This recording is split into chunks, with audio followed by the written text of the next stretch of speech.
Om Akhandamandalakaram Vyaptam Yena Characharam Tatpadam Darshitam Yena Tasmai Sri Gurave Namaha Hari Om Om Namo Bhagavate Sri Ramakrishna.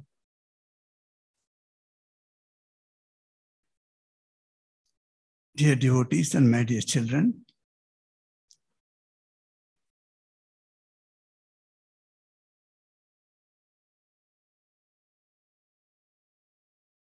I was wondering,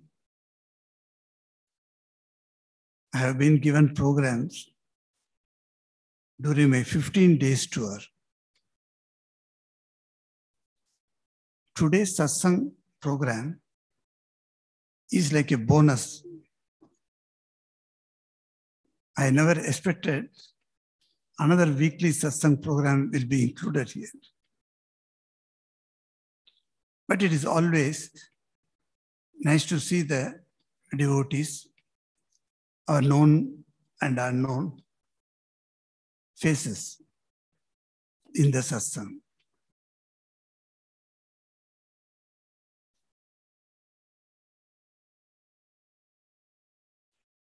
We have used this place during my a little above 7 years of stay from 2007 to 2014. Many Saturday satsangs. We have taken up many subjects and many types of information we have brought into. Today, what subject I should speak on?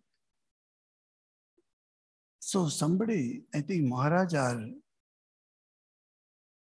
Sanjay asked me, what is the topic should be given? I said, if you give me topic, I will be conditioned. If you don't give me topic, I can go anywhere. So that is very easy for me to move about in the vast field.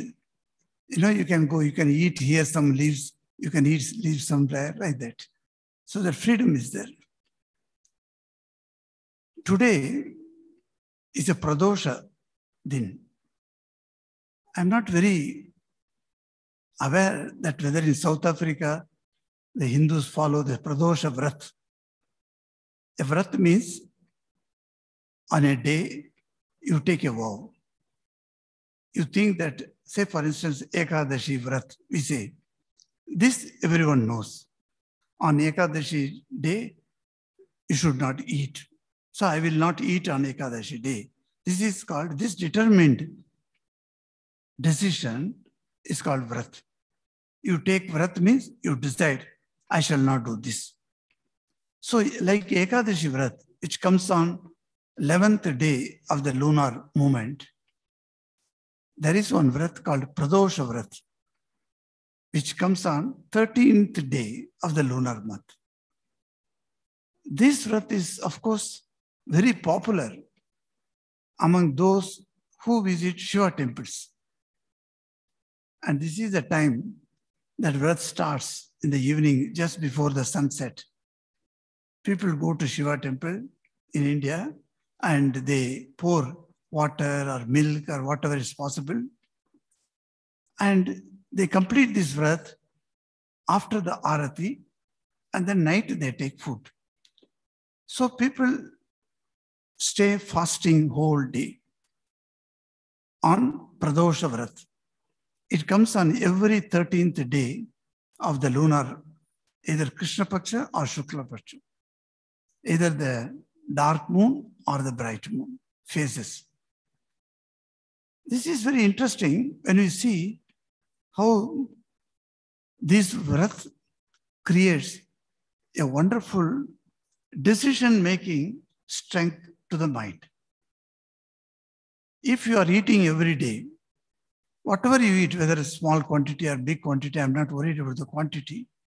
But if you are eating every day, the body physically adjusts to the eating and it expects eating at a particular time.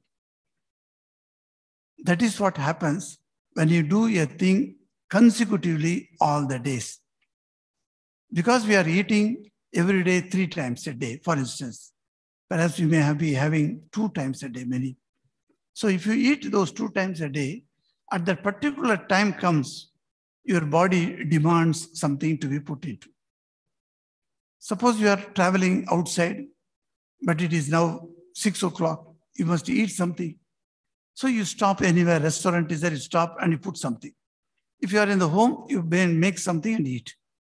So what we learn from this is, every day feeding to the body at a particular time creates a type of cycle in the body, and the body is wanting that food at that time. This is a good thing, so that you will not forget to eat. Suppose the body does not demand it, you may forget and you may become weak. But this has got another side effect, which is for spiritual life, not very good practice. What happens in spiritual life? In spiritual life, we want to break this body demanding something and our mind accepting or acceding to the request or to the demand of the body. In spiritual life, we want the mind to be taking the upper hand over the body's demands. Body has got many demands. But how do you take upper hand? If you are given to the body's demands, the body takes upper hand over the mind. The mind becomes subservient to the body.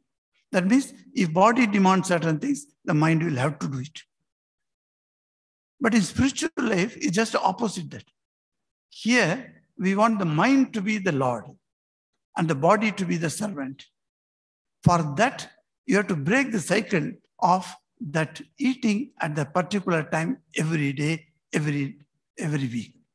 So our sages have found out how do you slowly bring about a situation where the mind takes the control of the body. For that, what can be the best possible way?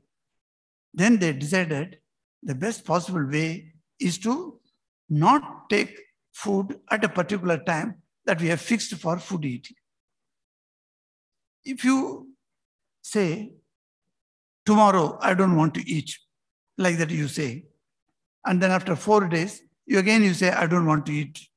So there is a pattern of irregularity. If you are irregular in not eating, the mind is not going to get power over the body. Why?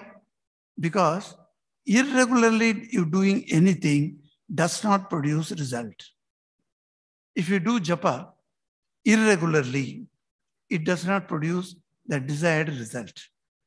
At the same time, if you do japa regularly, it has got a wonderful effect. So, likewise, not eating or fasting, as you call it, also should be done on regular basis. So how do you fix up the regular basis? For this also, our sages have got found out a beautiful method of doing regularly. You will find the English dates, the Gregorian dates as we call it, these calendar dates, they are absolutely irregular. Though we are all using it every day, and this has become very practice. You see, very funny. 1 month you have 30 days, another month 31 days, and 1 month is only 28 days, and some year that month becomes 29 days. It's all irregular. So in childhood, our teacher used to teach, take this, Mount means 31, Pit means 30 days. So January, February, March, April, like that we used to make. And then suddenly teacher says, no, in February it is 28 days. You just now told all the pits are 30 days. Suddenly 1 month is gone. So likewise, these are irregularity in the Gregorian calendar. Because the calendar follows the sun movement on the earth. The earth moves around the sun, you know that. So when the earth moves around the sun, it comes full circle.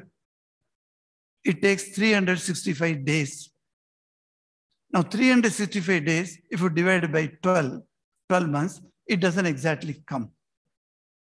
So what is it? Only come to 360 days if you want equal days. But if you put 360 days, what happens? The seasons don't match.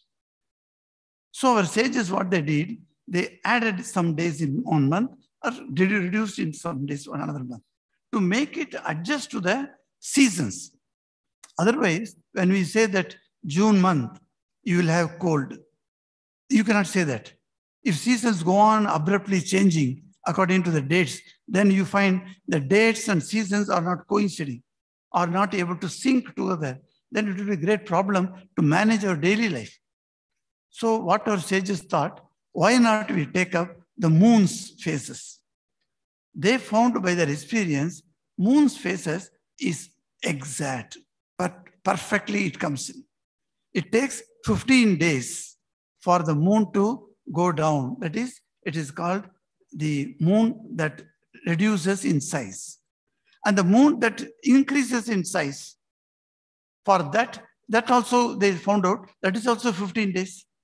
So 15, 30 days, we can keep it according to the moon's circle. Then the regularity comes because moon is very regular, not like sun.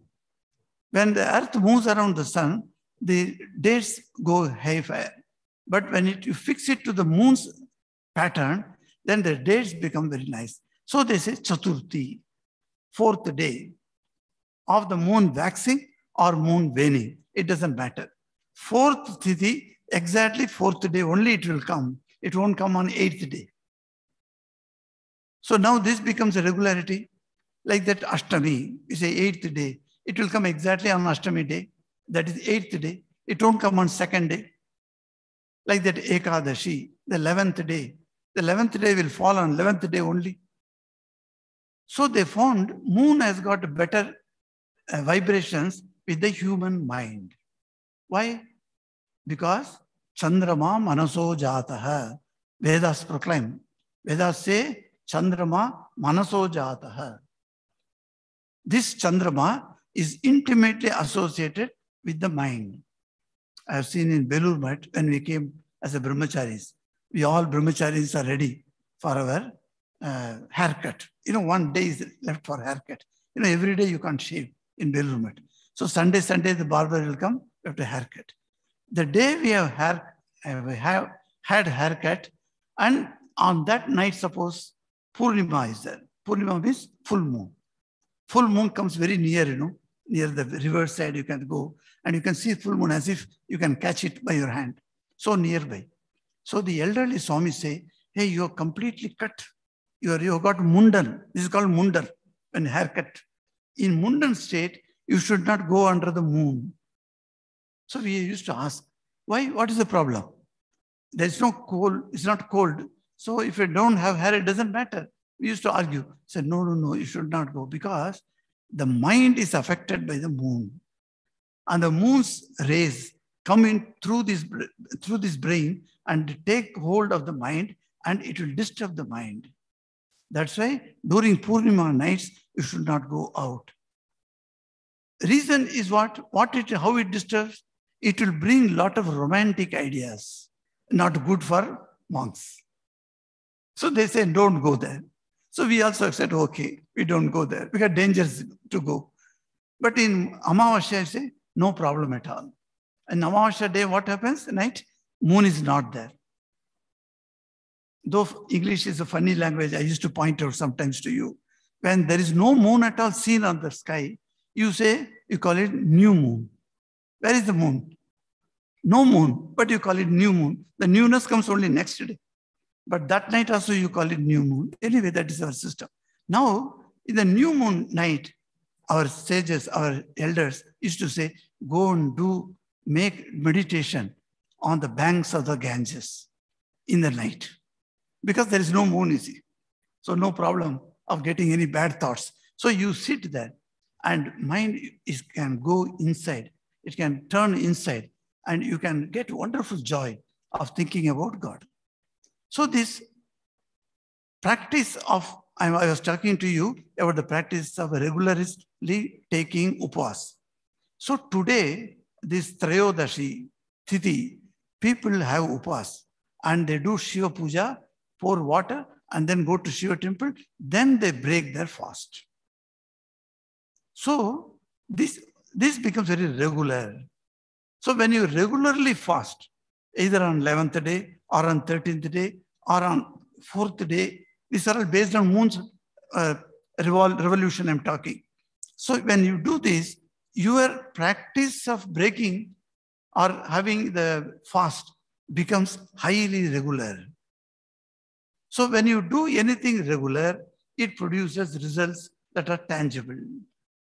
When you do anything irregular, the results are not tangible. They also go irregular. Sometimes you may get, sometimes you don't get.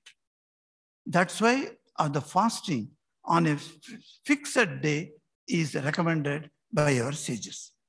So I'm so happy to remind you that today is a Trayodashi night. So when you go home, just to sit for 10-15 minutes and think of Lord Shiva. It's a very important day for Lord Shiva, 13th night. In Jyotish Shastra, in astrology, people go and ask for, here, of course, you say opening the book. Of course, I didn't understand when I came here. They said, we went to that Pandit and we wanted to open the book. I said, which book is going to open? What is the book? Is it Bible? Is it Vedas? Is it Gita? What book? I didn't know that. Then only I understood, oh, it is the horoscope. And horoscope is associated with Panjanka, Panchika. So, and then he opens the book and sees it. So the opening the book is done. At that time, you'll find, he says, these are the important days in your life. And if you do practice, and if you know that these are the tithis, as I told you, 4th, 8th, 9th, 11th, like that. These are the tithis conducive to your born nakshatra or born constellation, which is called Rashi. Then those tithis are very important for you. So you are aligning your life pattern according to the nature. That is what very important. Our sages always presented to us this idea, align yourself with the nature. Then no problem. If you go against the nature, nature knows how to take revenge on you. If you indiscriminately cut the trees around you, the nature knows how to punish you. It will bring one tsunami and teach you a lesson. Even though we see natural disasters, we do not want to learn. In one place in China, this experiment was done. Whether you are aligning yourself with the nature or not. What they did was, there was a lot of paddy plant was put, agricultural lands. Beautiful. In China, some of the photos, if you see, wonderful. Huge lands. And the land also, China is also by measurement of land, it is much, much bigger than India. It is itself like a continent, so huge. And that lands are there for cultivation. And they do paddy cultivation. They found they are very, very strict and very observant. Chinese are very observant, like our ancient Indians, like that. So what they do is they found out 100% paddy production should come. If you put 100 kilos of paddy seeds, then 100% of paddy should grow into rice. So what is the ratio of the paddy that I put and the rice that has come out? The ratio they found, it is not coming 100%. It is coming 80%, 82%, 85%, like that. Then they thought, what happens to the rest of the percent, that 18%, 15%, etc.? So they observed the nature. They found sometimes just before the morning break, a huge army of birds used to come. Huge army of birds. That means some thousands of birds used to come. And they come and they go and sit on the paddy field. And when they go out and go away, the paddies are all disturbed in the paddy field and they are fallen. The fallen one is the rest of the 12% or 15%, whatever it is. Then they found out these birds are the enemies for us. Instead of thinking they are our friends, they thought this 82% only we are getting. Man is greedy. He wants 100% result. So what he did, The people thought this 82% only we are getting, so the rest of them are disturbed, are eaten away by these birds. So let us do one thing, let us shoot them out. So they brought guns. And next 1 week, it went on shooting the birds. You know, 1 bird, 2 birds dies. Then also the birds won't come to that direction. Now you shoot thousands of birds. Naturally, none of the birds came. They had nearly 100% harvest on that year. They were very happy. Oh, beautiful. Nearly 100% harvest we could get. And they kept it so beautiful. They were very happy with the decision. 1 year went, 2 years went, 3 years went. The birds never came. 5 years gone, the birds never came. 6th year, the harvest went to 42%. Birds never came. The paddy crop was absolutely safe, but the output of rice went down to 42%. What is this? They could not understand.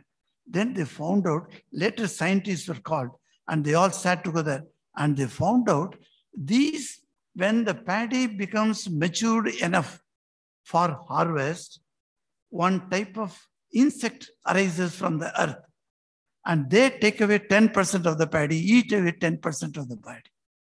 The birds would come not for the paddy, not for the rice, for the insects. They would eat the insects and thus save the paddy crop for the human race. And now you shot the birds. All the birds are gone. They are not coming. The insects grew huge in number, and they destructed the paddy. You see how ecology says that one depends upon another. So in the same way, graphically I'm telling you this physical example to understand how this is applicable in spiritual life. In spiritual life also, there is very close interlink with the nature.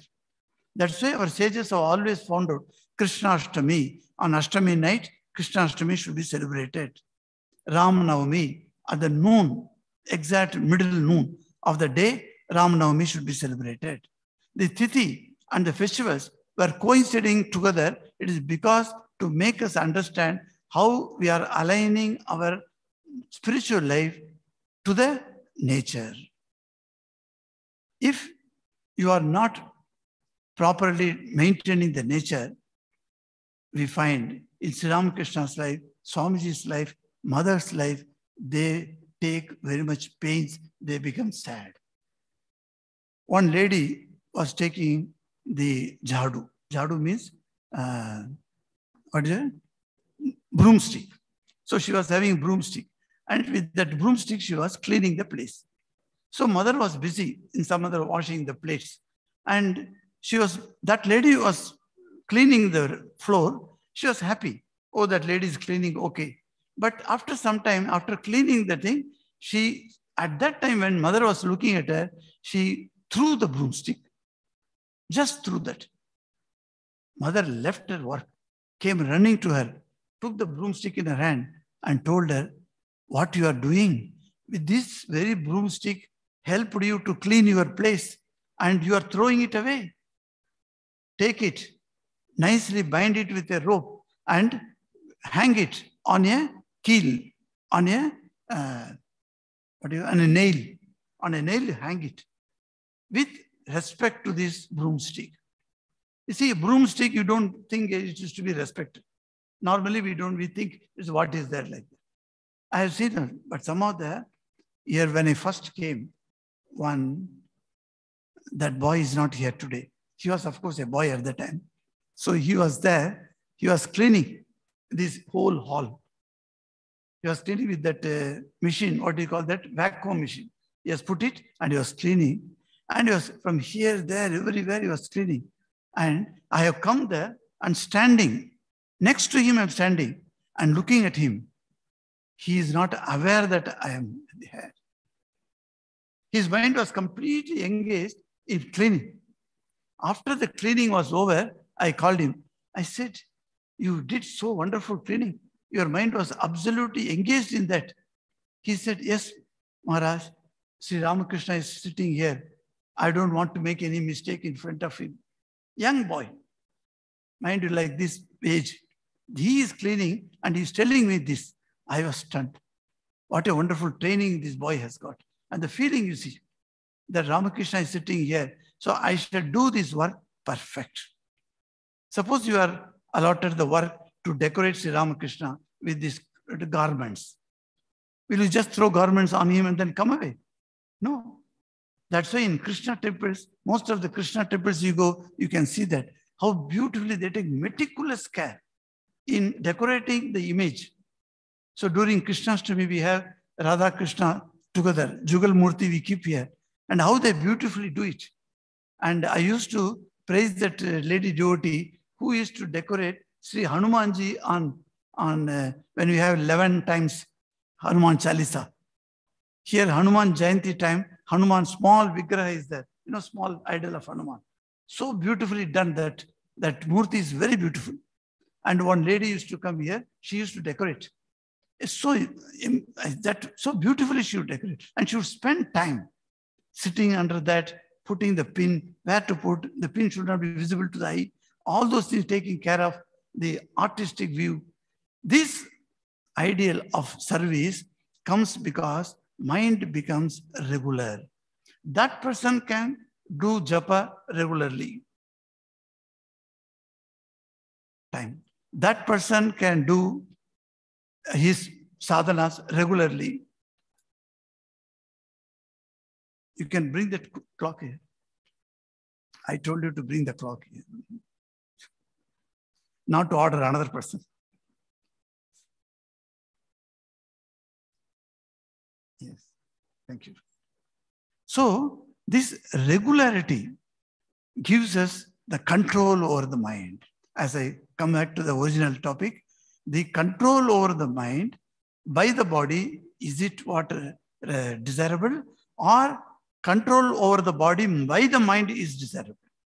So in spiritual life, control over the body by the mind is what important for us. This is what we have to learn.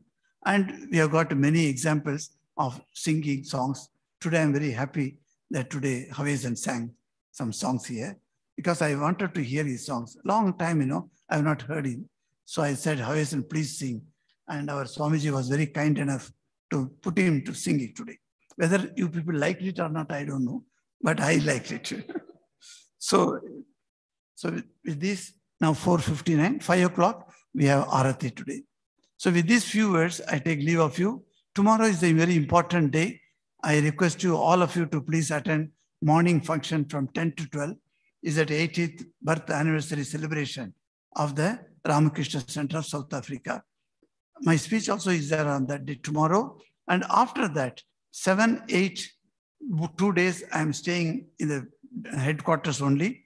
Many people wanted to meet me, even for 5 minutes. They wanted to come and sit with me. So I have told them, any day, the whole day and till evening 8 o'clock, you are welcome to come. I said, so whenever you come, even resting time, you can come, no problem. I'll come and see you in the office. No problem, I said. So because there's only 2 days are left. Then on 9th morning, I'm going to Cape Town. 10th, I shall leave for India. This is the program. And I'm thankful to Swami Swatma Ramanaji for arranging my visit. Om Shanti, Shanti, Shanti. Hari Om Tat Sat. Sri Ram.